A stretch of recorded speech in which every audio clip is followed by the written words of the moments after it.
ना जाने पिछले जन्म में कौन सा पाप किया था जो ऐसे कंजूस माँ बाप के घर पैदा हो गया। यह सोचते हुए चंदन का मन दुख और कुंठा से भर गया। औरों के माँ बाप कैसे हैं जो अपनी औलाद की खुशी के लिए अपना सब कुछ न्योछावर कर देते हैं, और एक मेरे माँ बाप हैं जो हमेशा मेरी छोटी छोटी ख्वाहिशों का गला घोटते रहते हैं। मेरे लिए इनके पास कभी पैसा नहीं रहता, हर दम पैसे की तंगी का रोना रोते रहते हैं। इस वक्त उसके अंदर घृणा और नफरत का ऐसा तूफान उठ रहा था जिसने उसकी सोचने समझने की शक्ति को खत्म कर दिया था। भावावेश में उसके कदम और तेजी से उठने लगे। आह! अचानक उसके मुंह से हल्की सी चीख निकली। शायद उसके पैरों में कोई कंकड़ चुभ गया था। कहीं ट्रेन ना छूट जाए, इसलिए उसने रुक कर देखना ठीक नहीं समझा।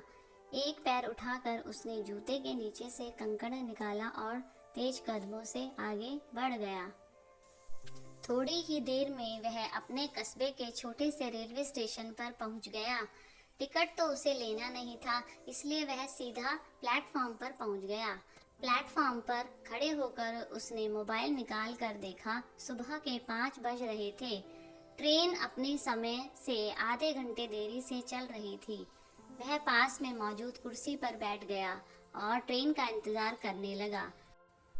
पैर में अभी भी दर्द का एहसास हो रहा था। अरे, ये तो पापा के जूते हैं। वह जूते निकालने के लिए नीचे झुका तो चौंक पड़ा। शायद रात के अंधेरे में उसे दिखाई भी नहीं दिया था और जल्दीबाजी में उसने पापा के जूते पहन लिए थे। जूते निकालकर उसने देखा तो पैर के तलवों में एक जगह खून रिसा हुआ दिखाई दिया। जख्म ज्यादा गहरा नहीं था, बस हल्का सा ही चुभा था। तभी उसका ध्यान जूतों के निचले हिस्से की तरफ गया, जो बिल्कुल घिस चुके थे। बुरी तरह से घिसने के साथ साथ वे कई जगह से फट चुके थे। तो पापा क्या रोज यही जूते पहनकर ऑफिस जाते हैं? जब एक बार पहनने से ही मेरे पैरों में कंकड़ चुभ गया, तो रोज पहनकर ड्यूटी जाने के दौरान उनके पैरों में कितने कांटे चुभते होंगे। यह सोचकर ही उसका दिमाग सुन्न पड़ गया। तभी उसे याद आया कि पापा ने पिछले महीने ही उसके कैंपस के लिए 1500 के जूते खरीदे थे। वह पत्थर के बुत की तरह वहीं पर जम गया। 18 वर्षीय चंदन अपने माँ बाप का एक लौता लड़का था, जो एक शहर के एक अच्छे प्राइवेट स्कूल में 10वीं कक्षा में पढ़ता था। उसके पिता एक प्राइवेट कंपनी में क्लर्क थे और माँ एक कुशल गृहिणी थी। इकलौती औलाद होने के कारण उसके ऊपर माँ बाप का कुछ ज्यादा ही प्यार दुलार था। वे सीमित आमदनी के बावजूद भी उसकी हर ख्वाहिश पूरी करने की कोशिश करते। उसकी संगत शहर के अमीर घरानों के संबंध रखने वाले कुछ लड़कों से हो गई थी, जो उसके साथ ही पढ़ते थे, जिसके परिणाम स्वरूप वह थोड़ा बिगड़ गया था। यार चंदन, ऐसे कब तक हाथ गंदे करेगा? इससे अच्छा है एक बाइक क्यों नहीं ले लेता? एक दिन छुट्टी के समय वह अपनी साइकिल की उतरी हुई चेन लगा रहा था।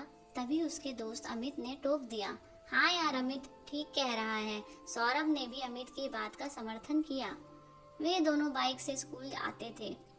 स्कूल की लड़कियों के सामने ये बात सुनकर चंदन खुद को अपमानित महसूस करने लगा।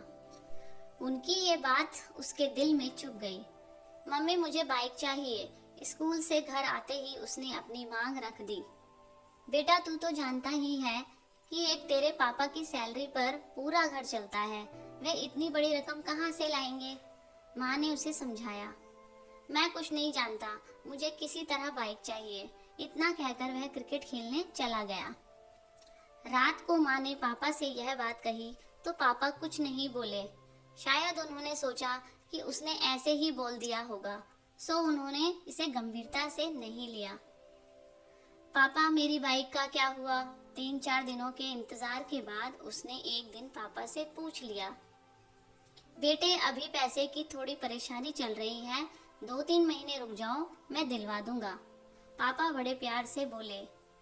नहीं, मुझे बेवकूफ मत बनाइए, मुझे इसी हफ्ते बाइक चाहिए, चंदन ने जरा ऊंची आवाज में कहा। चंदन, मैं देख रहा हूँ तुम दिनों दिन जिद्दी होते जा रहे हो।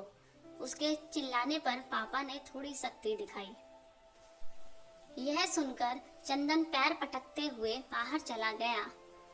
पापा उसे जाते हुए देखते रह गए। इसके बाद 1-2 दिनों तक उसने किसी से ठीक से बात नहीं की। अंदर ही अंदर उसके मन में विद्रोह की भावना पनपने लगी। मुझे लगता है कि अब इन लोगों के भरोसे रहने से कुछ नहीं होगा। मैं इन्हें छोड़कर शहर चला जाऊंगा, पैसे कमाऊंगा और अपने पैसे से बाइक खरीद कर दिखा दूंगा कि अब मैं इनके ऊपर निर्भर नहीं हूँ। पता नहीं कहाँ से यह विचार उसके दिमाग में आ गया, परंतु इस विचार ने उसके दिमाग में अपनी जगह बना ली। एक दिन वह अचानक उठकर बिना किसी को बताए चुपचाप घर से बाहर निकल गया। रास्ते के खर्च के लिए वह पापा का पर्स भी उठा लाया था। पापा का पर्स चोरी करने के अपराध बोध से उसका मन आत्मग्लानि से भर गया। ट्रेन स्टेशन पर आ चुकी थी, परंतु उसे समझ नहीं आ रहा था कि वह क्या करे और क्या ना करे। कभी वह जूते को देखता तो कभी पर्स को देखता। ट्रेन के जाने के बाद उसने कांपते हाथों से पर्स खोला। पर्स में 10-10 के 3-4 नोट पड़े हुए थे और एक छोटी सी डायरी भी थी। शायद उसके पैसे के लेन देन का हिसाब लिखा हुआ था। मन बहलाने के लिए वह डायरी निकालकर पढ़ने लगा। गुप्ता जी से 30,000 रुपए लिए कंप्यूटर के लिए, ब्याज 5 रुपए प्रति सैकड़ा। 6 महीने पहले ही पापा ने उसके लिए नया कंप्यूटर खरीदा था। तो क्या पापा ने कर्ज लेकर मेरे लिए कंप्यूटर खरीदी?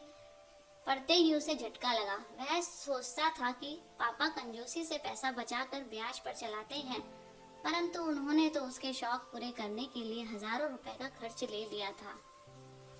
उसने आगे पढ़ना शुरू किया। शर्मा जी से 50,000 रुपए बाइक के लिए, ब्याज 3 रुपए सैकड़ा।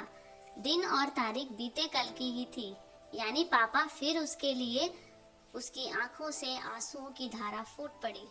वह तुरंत उठा और तेजी से घर की तरफ दौड़ पड़ा। बदहवासी में भागता हुआ वह जब घर पहुंचा तो पापा अभी अभी बाथरूम से नहा कर निकले थे। अरे, कितनी दूर टहलने चले गए थे बेटे? चलो जल्दी से तैयार हो जाओ, बाइक एजेंसी चलना है। पापा उसे देखते ही बोले। इतना सुनते ही चंदन के सब्र का बांध टूट गया। वह तुरंत पापा से लिपट गया और बच्चों की तरह फूट फूट कर रोने लगा। नहीं पापा, मुझे बाइक नहीं चाहिए, वह सुबकते हुए बोला।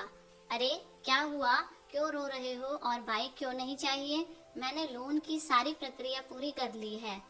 पापा को अभी भी कुछ समझ नहीं आ रहा था कि इसे हुआ क्या है। आप इस लोन को कैंसिल करवा दीजिए, मुझे लोन वाली गाड़ी नहीं चाहिए, चंदन संभलते हुए बोला। लेकिन नहीं पापा, अभी साइकिल से ही काम चल जाएगा। चलो ठीक है, जैसा तुम चाहो। इसके बाद से तो वह बिल्कुल बदल गया। उसने अगले ही दिन से अपना पॉकेट मनी बचाना शुरू कर दिया। पापा, आज फादर्स डे है, इसलिए मैं आपके लिए एक गिफ्ट लाया हूँ। पापा नाश्ता करके ऑफिस जाने के लिए दरवाजे से निकलने ही वाले थे कि चंदन ने मुस्कुराते हुए उनका रास्ता रोक लिया। अच्छा, जल्दी दिखाओ क्या है, वरना मुझे ऑफिस के लिए लेट हो जाएगी। बस 2 मिनट पापा, आप बस कुर्सी पर बैठ जाइए। चंदन ने फटाफट उनके पुराने जूते निकाले और नए जूते पहना दिए जो पूरे 1500 के थे। मारे खुशी के पापा की आंखें भर आई। चंदन ने उनके पैर छुए तो उन्होंने उसे उठाकर गले से लगा लिया।